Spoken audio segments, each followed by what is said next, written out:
You think you're special. Those words just hung in the air, thick and heavy like smoke after a cheap fireworks show gone wrong. It was 2:47 in the morning, and there I was standing in my own driveway, staring at the neighborhood queen bee with red spray paint dripping off her hand. My Lamborghini jet black flawless, the one thing I'd actually let myself splurge on after 12 years dodging bullets, was now streaked with angry red. She must have figured I'd fold the second she pushed. She didn't know me. Name's Sterling Beckham. I did 12 years as a Navy SEAL. I know how to wait folks out. I know how to win without even pulling the trigger. But let me back up a sec. This wasn't Afghanistan. This was suburban America, the safe kind with perfect lawns and barbecues on Saturdays, the sort of place where folks wave at each other just enough to keep up appearances, but still peek from behind their curtains. October mornings in Meadowbrook Heights have this fake sense of peace, sun coming up, slow birds half awake, a breeze that almost lets you believe nothing bad could ever happen. My house was at the end of a tidy little road, just like the real estate brochure said it would be. So that Saturday, I was up before sunrise, muscle memory from the teams. Old habits die hard, you know? I pulled my Huracan out of the garage, $300 worth of freedom paid for, with every deployment bonus, every sleepless night I'd survived when someone else didn't. Some guys buy boats or houses in the mountains. Me, I just wanted something beautiful to remind myself the world wasn't always ugly. I was waxing it slow, breathing in that mix of carnauba wax and morning dew, just listening to the low drone of a mower somewhere down the street. That was peace to me. I'd learned not to take it for granted. But then I felt it, the prickling at the back of your neck. You get right before something goes sideways. I spotted the curtain at 2:47, twitching just enough to know someone was watching. Always the same house, always the same sense of being under surveillance. I tried to brush it off. This is Ohio, not Helmand Province. I told myself I was paranoid. That didn't last. Doorbell rings 8:14 on the nose. It's the mailman with one of those envelopes that practically scream official business. Sure enough, Meadowbrook Heights Homeowners Association. Margot Kingsley president, her signature, all flowy and intimidating. Parking violation, it says. Vehicles left on the street for more than 2 hours get you a fine starting at $250. Thing is, my car had been out there for 12 minutes. The rules were clear. If you're cleaning or working on your car, you're good. I'd read every page of the HOA rules before I bought the place. Didn't sign anything blind, not after the stuff I'd seen. This wasn't about the rules. This was about someone showing me who's boss.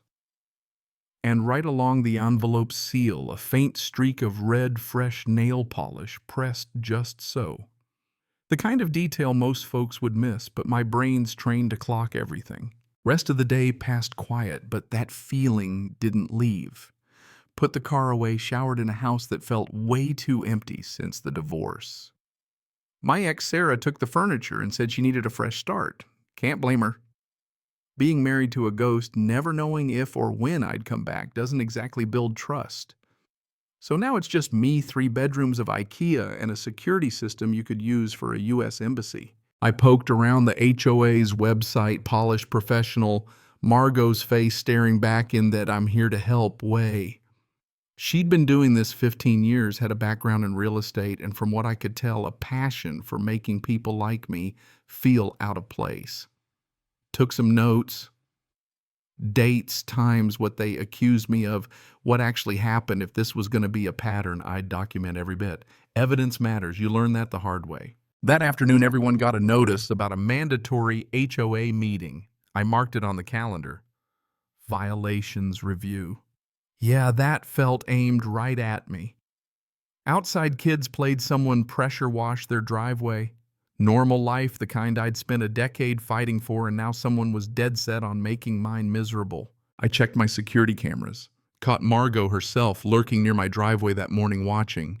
Saved the footage 3 different ways. That night I watched her pace behind her curtains.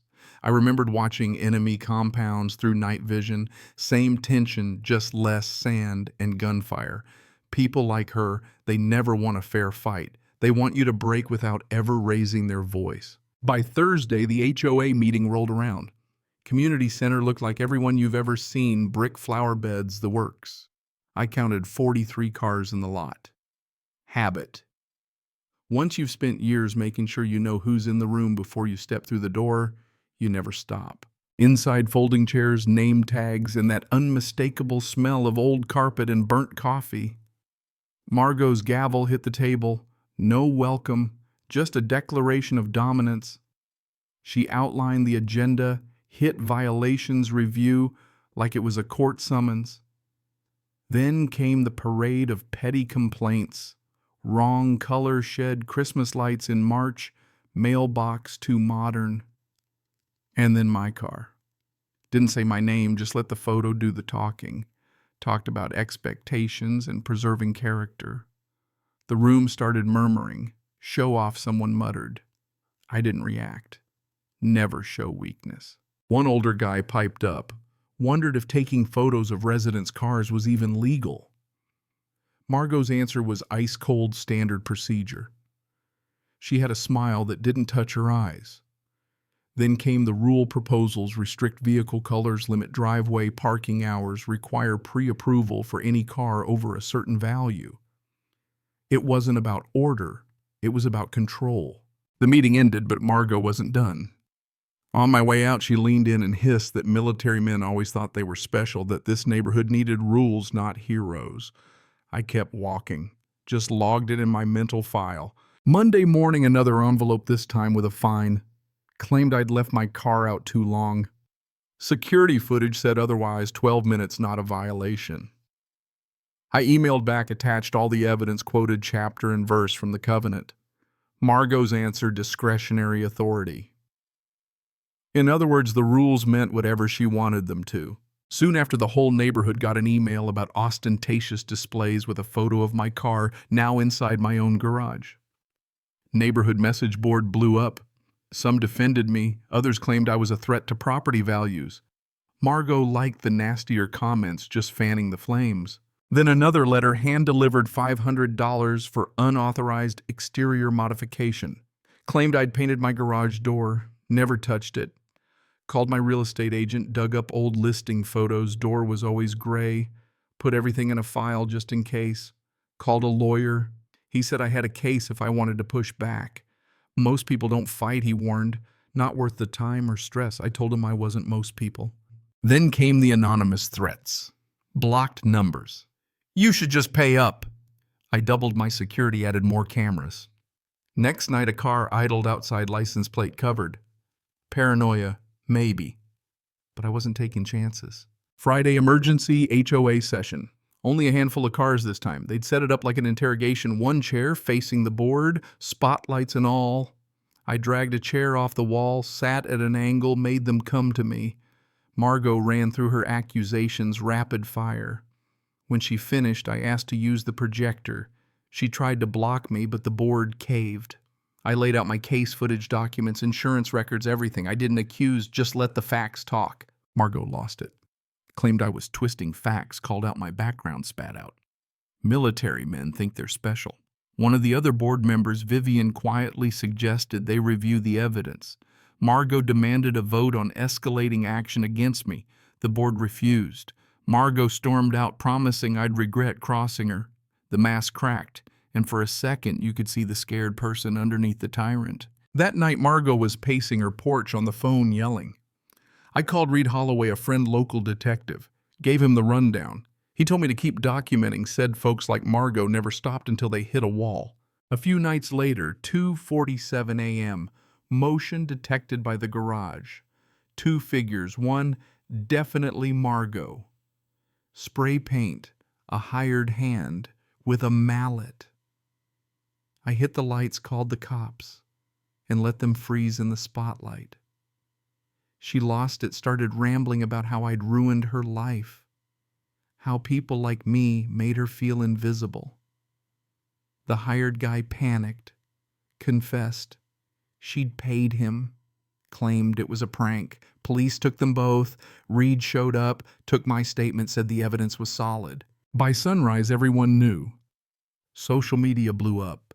The HOA board issued an apology, suspended all fines, hired an outside mediator. The insurance adjuster estimated $47,000 in damage. My lawyer said we had a slam-dunk civil case. Margot was charged felony, vandalism, conspiracy, trespassing later, even attempted witness intimidation after she tried to have people break into my house for my files. Trial came, jury found her guilty on every count. 4 years in prison, restitution, banned from ever serving on any HOA again. Neighborhood reform, the HOA term, limits, new checks, anonymous hotlines, all of it. I turned down a spot on the board. Didn't want power, just peace. 6 months later, the car was restored. Kids played in the street, new folks moved in, asked about the rumors. I told them the short version. Life went on. What did I learn? That power attracts the wrong people. That you have to push back even if it's hard. That peace isn't something given, it's claimed, fought for, sometimes all over again. And you know what? Karma's got a way of catching up even in the suburbs. Now I sit here sipping coffee, sun glinting off that black paint, finally letting myself breathe. Maybe there's a moral in there. Maybe the real battle's not with people like Margot, but with the temptation to let them win without a fight. Would you have pushed back? Or would you have just paid the fine and kept your head down? Let me know down below, because honestly, I think more folks have a story like this than they'd ever admit.